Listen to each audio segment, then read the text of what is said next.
हम हर समय क्लास में बोलते हैं कि मान लो तो हार और ठान लो तो जीत।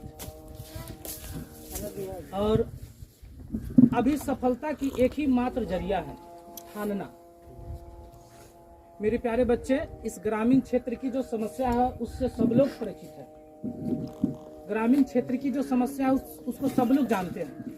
99% रिजल्ट आने के बाद भी हमारे ग्रामीण क्षेत्र से 5% बच्चा आगे निकलते हैं पढ़ने के लिए। 99% नंबर आने के बाद ग्रामीण क्षेत्र से 5% बच्चा निकलता है पढ़ने के लिए। इस समस्या को अगर जानिएगा कि आखिर कारण क्या है कि 99% रिजल्ट के बाद 5% बच्चा आगे निकलते हैं पढ़ने के लिए, तो इसकी मुख्य समस्या है हमारे परिवार की गलत भावना। लगभग रिजल्ट में हर साल आप देखिएगा कि लड़की टॉपर करती है, लेकिन लड़की का अगर नंबर 410 आ जाए, 420 आ जाए, 450 भी आ जाए, इसके बावजूद भी उसके माता पिता उसको घर से बाहर पढ़ने नहीं देते हैं। और घर से बाहर तो छोड़िए, उसको लंबा सोच भी सोचने नहीं देते हैं। अगर लड़की गलती से भी कह दे कि पापा जी हमको डॉक्टर बनना है, तो मजाक में उसको उड़ा दिया जाता है।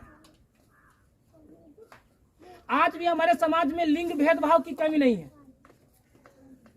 इस समाज में लड़का के लिए कोई और नजरिया है, लड़की के लिए कोई और नजरिया है। क्या इससे समाज के विकास हो जाएगा? कभी नहीं होगा। समाज और परिवार का विकास आप चाहते हैं तो जिस नजर से आप अपने बच्चे को देखते हैं उसी नजर से अपने बच्ची को भी देखिए। 100% मैं आपको दावा देता हूं कि अगर सिर्फ एक लड़का पढ़ेगा तो खुद सुधरेगा, लेकिन अगर लड़की पढ़ेगी तो पूरा परिवार सुधरेगा। मैं 100% दावा देता हूं, क्योंकि माँ जग जननी होती है, माँ जग को जन्म देने वाली होती है, और लड़की ही एक दिन माँ बनती है। मैं 100% दावा देता हूं कि एक लड़की पूरे जग को निखार सकती है। 100%। लड़का लाख तेज हो जाए, लड़का विज्ञान में, लड़का साइंस में, लड़का सोशल साइंस में, इंग्लिश में, लेकिन आप अपने माँ को अगर पढ़ा नहीं रहे, अपने बहन को पढ़ा नहीं रहे, अपने घर में किसी लड़की को पढ़ा नहीं रहे हैं, तो आप भीगी बिल्ली है। हम बाहर में लड़ लेते हैं, लोगों को कहते हैं कि अंधविश्वास से लड़ना है हमको, विज्ञान की तरफ बढ़ो, लेकिन घर में जाते हैं तो चुप हो जाते हैं। कारण क्या है? क्योंकि हमारे घर की माँ पढ़ी लिखी नहीं है। वो आज भी हमारे लिए मिश्री मलाई सब चीज मानते हैं। हम जान रहे हैं कि मेरा विकास विद्यालय से होने वाला है, मिश्री मलाई मानने से नहीं होगा, नारियल फोड़ने से नहीं होगा, लेकिन फिर भी मानती है। कारण क्या है? शिक्षा चाहिए। और मैं अपने प्यारे बच्चे को कहते हूँ, लड़की हो या लड़का, आप अगर अधिकार को अगर मांगने की कोशिश कीजिएगा तो कभी नहीं मिलेगा। अधिकार छीनना पड़ता है मेरे भाई। मेरी आवाज अगर इस कहीं भी जाए तो अधिकार अगर आप मांगिएगा ना, तो आपको 100% मैं दावा ठोकता हूं मिलने वाला नहीं है। लेकिन अगर छीनने की कोशिश की जाए तो 100% मिलेगा। मांगिए मत। अगर लड़की है, पढ़ने का इच्छा है तो पढ़ेंगे भाई। आप अपने माता पिता और परिवार का दिल जीत लीजिए, विश्वास कीजिए, विश्वास दिलाइए कि मेरी माँ, मैं ऐसा कोई कार्य नहीं करूंगा जिससे तुम्हारी नाम अपमानित हो। मेरे पिताजी, मैं ऐसा कोई काम नहीं करूंगा जिससे आपकी नाम अपमानित हो। मेरे भाई, मैं कोई ऐसा काम नहीं करूंगा जिससे आपकी नाम अपमानित हो। मुझे पढ़ने का मौका दीजिए, मुझे पढ़ने का इच्छा है मेरी माँ।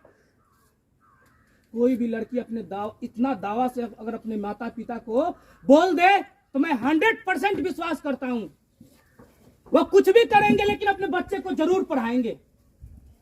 विश्वास जितना बच्चे के हाथ में होता है। मैट्रिक इंटर में 450 नंबर लाने से कोई फायदा नहीं है अगर आप नहीं पढ़ते हैं तो। और मैं बार बार कहता हूं कि पढ़ने का उद्देश्य सिर्फ नौकरी कर लेना नहीं होता है। पढ़ने का उद्देश्य होता है एक अच्छा इंसान बन जाना, अच्छा इंसान बन जाना। और अच्छा इंसान बनने के लिए आपको पढ़ना पड़ेगा। जिस प्रकार पेड़ में फल नहीं होता तो वो पेड़ एकदम आसमान को चीरने के जैसा लगता है, और फल होते हुए वो पेड़ झुक जाता है, उसी तरह अगर आपके अंदर में शिक्षा हो जाएगा तो आप गंभीर बन जाइएगा।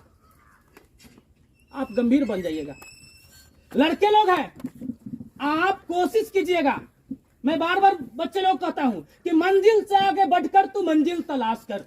मंजिल से आगे बढ़कर तू मंजिल तलाश कर, मिल जाए तुझको दरिया तो समुंदर तलाश कर। हर शीशा टूट जाती है पत्थर की चोट से, वो पत्थर भी टूट जाए वैसा शीशा तलाश कर, वैसा शीशा तलाश कर।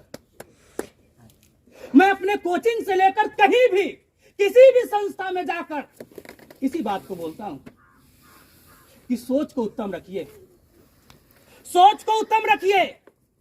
सोच को अगर घटिया रखिएगा तो कुछ जीवन में नहीं होगा। और नेचर और सिग्नेचर, महात्मा गांधी जी लिखे ना शिक्षा, तो उसमें बोले हैं कि नेचर और सिग्नेचर जिस बच्चा का बच जाता है ना, वह जीवन में कभी भी असफल नहीं होता है। लेकिन जिस बच्चा का नेचर सिग्नेचर डैमेज हो जाए, वो बच्चा चाहकर भी कुछ नहीं कर पाता है। जो अपने मां को मां ना समझे, जो अपने भाई को भाई ना समझे, जो अपने पिता को पिता ना समझे, जो अपने परिवार को परिवार ना समझे, जो समाज को समाज ना समझे, जो अपने आस पड़ोस की लड़की को अपनी बहन ना समझे, अपना समाज, अपना परिवार, अपना रक्त ना समझे, वह कभी विद्यार्थी हो ही नहीं सकता है, कभी नहीं हो सकता है। मैं दावा के साथ ठोकता हूं कि विद्यार्थी वही है जो अपने मिशन को ध्यान में रखता है, अपने मिशन के लिए दिन रात मेहनत करता है।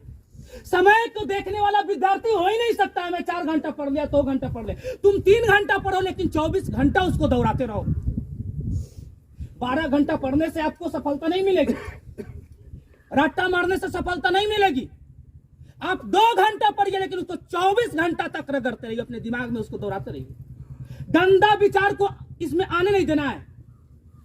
कोई भी ऐसा नेचर, कोई भी ऐसा गंदा विचार अगर इसमें आता है तो समझिए कि आपका जीवन नर्क बनते जा रहा है, जीवन नर्क बन रहा है आपका। मेरे प्यारे भाई, मेरे प्यारे बच्चे, मैं फिर से आपको कहना चाहता हूं कि खुद को कर इतनी बुलंद कि खुदा भी पूछे बता बंदे तेरा राजा मंद क्या है। खुद को बुलंद करना है, जीवन की मार्गों को पहचानिए। संघर्ष की मैदान जो छोड़ देता है वह कभी भी सफल नहीं बनता है। हेलो आए दूसरी जगह क्या करते हैं, शादी करते हैं। शादी करने के बाद में क्या करते हैं, अपने बीवी बच्चे को लेकर कहीं और जाकर बस जाते हैं, अपने माँ को मरने के लिए छोड़ देते हैं, उनको खाना बनाने के लिए कोई नहीं रहता है। इसका मतलब समझ रहे ना, वो भौतिकी ज्ञान को तो अपना लिया लेकिन संस्कार को नहीं अपनाया, संस्कार को दफन कर दिया। तो मैं आपको बता रहा हूं, आप मैट्रिक में फर्स्ट कीजिए या इंटर में फर्स्ट कीजिए, अपने माता पिता को कहीं भी स्वर्ग में बैठा कर रखना है। जब तक उस धरती पर है ना, इस धरती पे, तब तक उससे बड़ा कोई भगवान हो ही नहीं सकता है, कोई नहीं हो सकता है। उन माता पिता की पूजा ही सबसे बड़ी धर्म और पूजा होती है, सबसे बड़ी धर्म और पूजा होती है। कोई कुछ इस दुनिया में लेकर नहीं आया है मेरे प्यारे बच्चों, कोई कुछ लेकर नहीं आया है और न कोई कुछ लेकर आएगा जाएगा। खाली हाथ आया है और खाली हाथ सबको जाना है। इस दुनिया में अगर कुछ किसी का कुछ रह जाता है तो नेचर और सिग्नेचर जो वह किया रहता है ना, वही परिणाम उसका दिखता है। इसलिए आपको अच्छा करना है। आप बहुत ही खुशी की बात है कि मैट्रिक में सफलता प्राप्त किए, इंटर में भी कीजिए, इंटर में किए, आगे भी कीजिए, लेकिन अपने माता पिता को कभी नहीं छोड़िएगा, कभी नहीं छोड़ना है। परिवार जन को कभी नहीं छोड़ना है। समाज की मान प्रतिष्ठा को बचा कर रखना है। यह अच्छा विद्यार्थी की पहचान होता है, यह अच्छा विद्यार्थी की पहचान होता है। और मैं आपको बता दूं कि बच्चे लोग को भी कहते हैं कि समाज जोड़ने की काम कीजिएगा, तोड़ने की नहीं। जाति धर्म में कभी नहीं बंटना है। राजनीतिक पार्टी बोलते हैं कि हिंदू खतरे में है, मुस्लिम खतरे में है, लेकिन मैं बोलता हूं कि ना हिंदू खतरे में है, ना मुस्लिम खतरे में है, देश खतरे में है। जाति धर्म के नाम पे नहीं लड़ना है हमको इंसानियत और विज्ञान के नाम पे लड़ना है। हमको इंसानियत और विज्ञान के नाम पे लड़ना है भाई। इसलिए इंसानियत को बचा कर रखिए और परिवार की मान सम्मान और अपने प्रतिष्ठा को बचा कर रखिए और अपने अपने गार्जियन लोगों का विश्वास जीतने की कोशिश कीजिएगा। अपने अपने गार्जियन का विश्वास जीतने की कोशिश कीजिएगा। मैं सही बच्चा कहता हूं, अरे हम गलत है, लोग कहेंगे कि गलत है, पढ़ो ना तुमको लोग भड़काएंगे, सताएंगे, तड़पाएंगे, अच्छे लोगों को लोग चलने नहीं देते राह पर, लेकिन आप अपने मंजिल की मार्ग को कभी नहीं छोड़िएगा। मैं कहता हूं अगर मंजिल की मार्ग छोड़ दिए तो फिर आपका जीवन सफल नहीं बनेगा। जो लोग आपको आज निकम्मा कर रहे हैं ना, जो लोग आपको आप गलत कर रहे हैं कि उससे कुछ होने वाला नहीं है, जिस दिन सफल बन जाइएगा वही लोग ताली बजाएंगे और कहेंगे कि मैं जानता था कि वही करेगा, उसी का लड़का काम करेगा। इसलिए सफलता की इंतजार की, फल का चिंता कीजिए, कर्म कीजिए, फल का चिंता मत कीजिए। कर्म प्रधान होता है, कर्म को करते जाना है, एक न एक दिन हम जरूर सफल बनेंगे। और साथ में मैं ये भी कहना चाहता हूं, फिर से कहता हूं कि माता पिता और परिवार और अपने जीवन के मार्गों पर विश्वास कीजिए, आप 100% सफल बनिएगा, अन्यथा आप सफल नहीं बनिएगा। यही कहते हुए मैं अपने वाणी को विराम देता हूं।